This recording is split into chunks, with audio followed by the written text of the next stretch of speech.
আজকে আমি অনেক মজার একটা লেসন শিখবো, যিনি আমার first first first first English journey শুরু করার সময় আমার প্রিয় শিক্ষক মোহাম্মদ আব্দুল হান্নান রাজন স্যার আমাকে পরামর্শ দিয়েছিলেন কিভাবে ইংলিশ টিচিং সিস্টেম স্টার্ট করা যায়। এখন আজকে আমি একটা মানে মানে এত স্ট্র্যাটেজিক্যাল একটা থিওরি আমি শিখবো স্যারের কাছ থেকে। IELTS speaking part 3, IELTS speaking part 3 sir আমাদেরকে একটু একটু গুছিয়ে শিখিয়ে দিবেন। Let's learn it. স্যার কেমন আছেন আপনি? আছি আলহামদুলিল্লাহ, বেশ ভালো। তুমি কেমন আছো? জি আলহামদুলিল্লাহ। এত উপমা দিলে আসলে এটা তো আমি যোগ্যই না। সো অবশ্যই তারপর যোগ্য। তোমাদেরকে স্টুডেন্ট হিসেবে পেয়ে ওই সময়টাতে এবং আজ অব্দি পর্যন্ত খুবই ভালো লাগে তোমাদের সাথে কথা বললে, তোমাদের ইমপ্রুভমেন্ট দেখলে। তুমি এত ভালো করছো, এত কম সময়ের মধ্যে আমি খুব কম মানুষকে দেখেছি বা কম স্টুডেন্টকে দেখেছি এত তাড়াতাড়ি ইমপ্রুভমেন্ট করে। যে 4-5 জন হাতে গোনা আছে তার মধ্যে তুমি একজন। তোমার জন্য শুভকামনা, আর অনেক দূর এগিয়ে যাও, এটা দেখতেও আমাদের ভালো লাগে। Thank you sir. তো আমার যেটা কোয়েশ্চেন ছিল সেটা আপনি একটু শিখিয়ে দিন, কারণ আমার চাইতে আপনি আরো বেশি ভালো এক্সপ্লেন করতে পারবেন, because you are the father of the theory, right? না, এটা আমি একটু বলি। আমি এই থিওরিটা কাজী ববি স্যারের কাছ থেকে নিয়েছি। স্যার আমাকে এটা শিখিয়েছিলেন। তো এটা খুব ইফেক্টিভ। আজ স্পিকিং পার্ট 3 তে যেটা হয়, স্টুডেন্টদেরকে যখন প্রশ্ন করে, প্রশ্নগুলো নরমালি অনেক বড় বড় হয় স্পিকিং পার্ট 3 প্রত্যেকটা প্রশ্ন। এখন এখানে মেইন যে প্রবলেমটা ফেস করে সেটা হচ্ছে প্রশ্নটা বুঝতে না পারা। হ্যাঁ, যদি প্রশ্নটা বুঝতে পারে, বুঝার পরে যেটা হয় যে এলোমেলো অ্যান্সার দেয়। তো এই এলোমেলো এলোমেলো অ্যান্সার গুলোকে গুছিয়ে সুন্দর করে উপস্থাপন করার জন্য একটা টেকনিক আমরা ক্লাসে ব্যবহার করি, বা স্পিকিং পার্টটাতে কিভাবে আসলে এটাকে হ্যান্ডেল করতে হবে, কিভাবে ভালো অ্যান্সার দিয়ে ভালো একটা ব্যান্ডেজ করে স্পিকিং এ নিয়ে আসা যায়। সো এই টেকনিকটার নাম হচ্ছে এরিয়া। টেকনিকটার নাম কি? এরিয়া। এরিয়া। তো এরিয়াটা কি? এরিয়াটা হচ্ছে A for answer, R for হচ্ছে রিজন, ই ফর এক্সাম্পল, আর এই ফর অল্টারনেটিভ অ্যান্সার বা এডিশনাল অ্যান্সার। তার মানে এরিয়া মেনটেন করে যদি প্রশ্নের অ্যান্সার গুলো দেয় স্পিকিং পার্ট 3 তে, তো অ্যান্সার গুলো খুব সাজানো এবং গোছানো সুন্দর হয়, এবং এক্সামিনাররাও খুব খুশি হয় এবং ভালো ব্যান্ডেজ করে আসে। তার প্রমাণ আমি নিজে। তো আমি ফার্স্ট টাইম স্পিকিং এ 7.5 পেয়েছিলাম এরিয়া মেনটেন করে। আমার কাছে মনে হয়েছিল যে আমি প্রশ্নগুলো বুঝতেছি এবং এরিয়া মেনটেন করে একদম গুছিয়ে অ্যান্সার গুলো উপস্থাপন করতে পারছি। একটা এক্সাম্পল দিয়ে আরো সহজে বুঝতে পারবে। যেমন আমি একটা কোয়েশ্চেন মেক করছি এবং এই কোয়েশ্চেন দিয়ে এরিয়াটা বুঝিয়ে দিচ্ছি, তাহলে খুব সহজে বুঝতে পারবে। কোয়েশ্চেনটা হচ্ছে, who is best at advising young people about choosing a job? Job choose করার ক্ষেত্রে কে সেরা, টিচার্স অর প্যারেন্টস? তো এই টাইপের যে কোয়েশ্চেন গুলো আছে, এই কোয়েশ্চেন গুলোর ক্ষেত্রে অ্যান্সার গুলো খুব প্লেন দিতে হয়, যে তুমি কাকে সাপোর্ট করছো, একদম নিজের অবস্থানটাকে ক্লিয়ার করে দেয়া। সেক্ষেত্রে আমি প্রথমে যদি এরিয়ার এটা মেনটেন করে অ্যান্সার দেই, আই উড সে টিচার্স। আমি কার কথা বললাম? টিচারের কথা।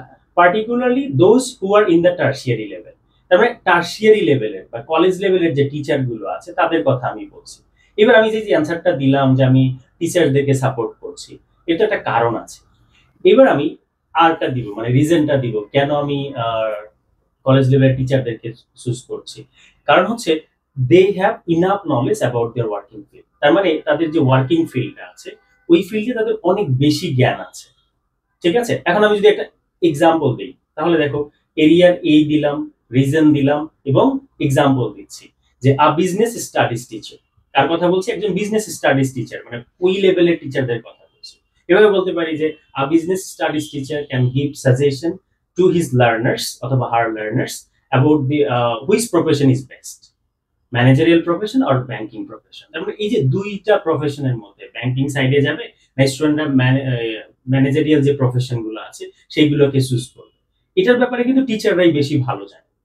এখন আমি এরিয়ার এটা দিলাম, রিজন দিলাম, একটা এক্সাম্পলও কিন্তু দিয়েছি, ফর এক্সাম্পল দিয়ে বললাম।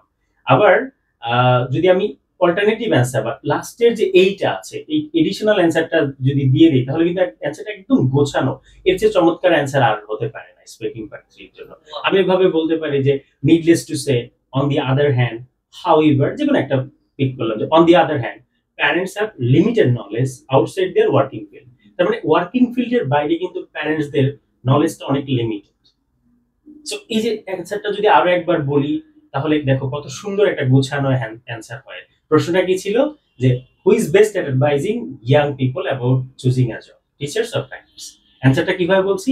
Well, I would say teachers, those particularly those who are in the tertiary level, because they have enough knowledge about their working field. For example, a business studies teacher can give suggestion to his or her learners about their which profession is best. I mean, banking side or managerial profession. Needless to say, or on the other hand, they বললাম parents have limited knowledge outside their working field. তাহলে দেখো কত সুন্দর করে একটা প্রশ্নের answer বুঝিয়ে দিলাম, এখানে কোনো কিছুই বাকি নাই। আমি দুইটা পক্ষকেই সাপোর্ট করছি, কিন্তু আমি যেটাকে বেশি মনে করছি যে অনেক বেশি উপযুক্ত টিচার্স এই ক্ষেত্রে, এটা কিন্তু আমি আমার পজিশনটাকে সুন্দর করে গুছিয়ে ওনার সামনে উপস্থাপন করলাম যে না, আমি টিচারদের কথা বলছি। ও অ্যামেজিং। এখন এখানে একটা প্রশ্ন, অনেকে মানে এক্সাম্পল, রিজন, তারপরে আপনার মেইন ফিচার্স দিতে গিয়ে যে প্রবলেমটা ফেস করে সেটা হচ্ছে যে মানে ওরা ইন্ট্রোডাকশন দিয়ে শুরু করে।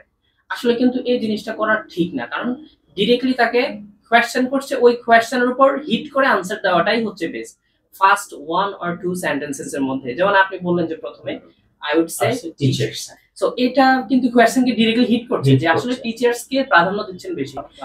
এই ক্ষেত্রে যে কাজটা করা উচিত আমি মনে করি যে কোশ্চেনটা যদি সে বুঝতে পারে, হ্যাঁ, now which social media do you use, কোন সোশ্যাল মিডিয়া আপনি ব্যবহার করেন, আপনি যেটা বেশি ব্যবহার করেন ওটার কথা না আগে বলে দেন, মানে প্লেন অ্যান্সারটা দিয়ে দেন।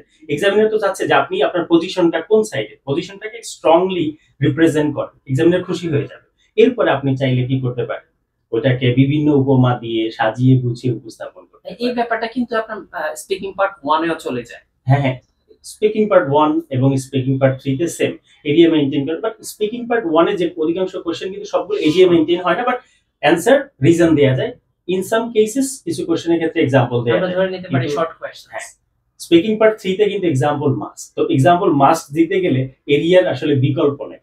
আচ্ছা আচ্ছা, আমরা পার্ট 1 টাকে ধরে নিতে পারি শর্ট কোশ্চেন, আর পার্ট 3 টাকে এক্সপ্লানেশন, যেহেতু পার্টটা এই পার্টটাকে লং কোশ্চেন পার্ট বলা হয়, ব্রড কোশ্চেনস বলতে পারি, অথবা ডিসকাশন পার্ট। হ্যাঁ, very good, thank you so much. অথবা আরেকটা বলা যায়, সেটা হচ্ছে ক্রস কোশ্চেন। হ্যাঁ, ক্রস কোশ্চেন বলা যায়। ওকে, আরেকটা কোশ্চেন স্যার, যখন আমরা আনসারটা দেব, ধরেন অনেক স্টুডেন্টরা টাইমটা নিয়ে বেশি প্যারায় থাকে পার্ট 3 তে, যে হচ্ছে আমাকে কতটুকু টাইম দিবে, যেমন পার্ট 2 তে আছে টাইম, পার্ট 3 তে টাইম নিয়ে প্যারায় থাকে। তো এটা নিয়ে আপনি আমাদেরকে কি শেখাবেন? আসলে ওই যখন অ্যানসারটা মেক করছি, ও যদি এরিয়া দিয়ে কয়েকটা প্রশ্ন প্র্যাকটিস করে, মানে প্রশ্নের অ্যানসার নিজে লেখে বা ওটা দিয়ে যদি বলার চেষ্টা করে, তাহলে তার টাইম নিয়ে চিন্তাই করতে হবে না। যে কয়েকটা কোশ্চেন স্পিকিং পার্ট 3 তে এক্সামিনার করবে, ওই নির্ধারিত সময়ের মধ্যে অ্যানসারগুলো কিন্তু চলে আসবে, মানে নট মোর নট লেস। দেখা গেল যে ডিউ টাইমের মধ্যে সব শেষ হয়ে যাচ্ছে। আরেকটা ব্যাপার মাঝে মধ্যে আমরা সারপ্রাইজড হই, যে আমরা আগে একটা ব্যাপার জানতাম যে হচ্ছে আমাকে যত লং টাইম ধরবে তত আমাকে স্কোর দেওয়ার জন্য উনি প্ল্যান করছে, কিন্তু রিসেন্টলি আমার কিছু স্টুডেন্টস মানে তারা মানে ধরেন 11 to 15 মিনিটস এর চাইতেও বেশি, ধরেন 18 মিনিটস 20 মিনিটস এরকম ওরা টাইম স্পেন্ড করেছে এবং অনেকগুলো কোয়েশ্চেন্স করছে। ও এক্সপেক্ট করছিল যে হচ্ছে ওর ধরেন 7.5 বা 8 এরকম আসবে, বাট ওর রেজাল্ট আসছে 6, মানে over. So sad. Speaking part 1 2 3 মিলে 6 আসছে। এখন এটাতে আমরা কি, মানে এটার উপর বেসিস করে আমরা কি চিন্তা করতে পারি? এখানে কিন্তু এক্সামিনারদেরকে টাইম লিমিট করে দেওয়া হয় যে আপনি প্রত্যেকটা ক্যান্ডিডেটের জন্য টেস্ট নেওয়ার জন্য 11 থেকে 14 বা 15 মিনিট এই সময়ের মধ্যে আপনাকে শেষ করতে হবে। আমরা যেটা জানি যে সর্বোচ্চ যদি যায় 14-15 মিনিট, বা সর্বনিম্ন 11, যত কমই পারুক, দেখা গেল যে ওই সময়টা লাগে।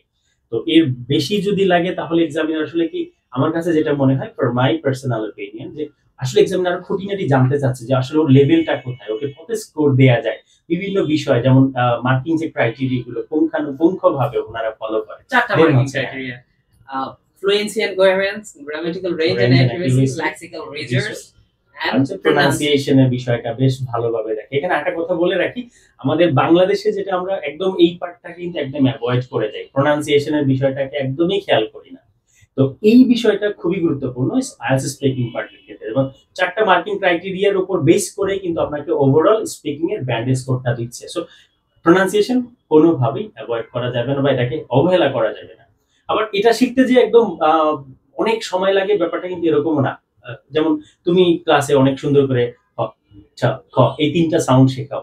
আমি মনে করি এই তিনটা সাউন্ড শিখলেই কিন্তু অলমোস্ট 60% ইংলিশটা নেটিভদের মতো শোনা যায়। সো এই যেটা তুমি অ্যাজ ইউজুয়াল করো, এটা ভালো লাগে। ওকে স্যার, আরেকটা ব্যাপার যে ধরেন অনেকে অ্যাকসেন্ট নিয়ে হচ্ছে অনেক অনেক হেজিটেশনে থাকে, যে আমি ব্রিটিশ অ্যাকসেন্টে কথা বলতে পারছি না, আমেরিকান অ্যাকসেন্টে কথা বলতে পারছি না, বা কানাডিয়ান, অস্ট্রেলিয়ান। আসলে কি অ্যাকসেন্টটা মেজর পার্ট, নাকি ক্লিয়ার এন্ড ডিস্টিংক্ট স্পিকিংটা মেজর পার্ট? এটা আমিও পাই সেম, যেহেতু আমি প্রায় অলমোস্ট 13-14 বছর ধরে পড়াই। তো স্টুডেন্টরা বলে স্যার কোন অ্যাকসেন্টে কথা বলবো, আমি বললাম বোথ আর ইন্টারন্যাশনাল।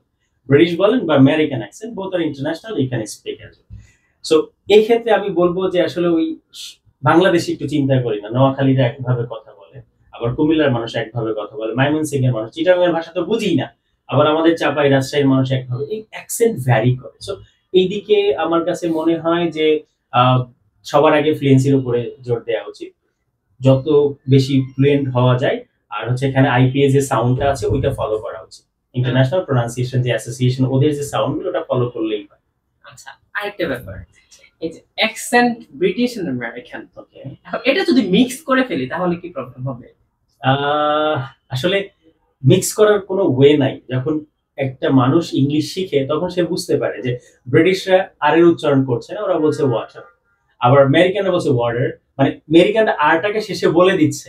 তো কিছু জিনিস বাদ দিলেই কিন্তু ব্রিটিশ এবং আমেরিকান অ্যাকসেন্টের পার্থক্যটা বোঝা যায়। সো এটা নিয়ে আসলে ও যখন শিখবে বা যখন ফ্লুয়েন্ট কথা বলা শিখবে বা বলতে পারে মোটামুটি, সে দুইটার পার্থক্য বুঝতে পারে, তখন সে নিজের থেকে যেটা ভালো লাগে। যে আমার একটা ফ্রেন্ড আছে, ওর আমেরিকান অ্যাকসেন্টে কথা বলতে খুব ভালো লাগে এবং সুন্দরটা ভালো লাগে।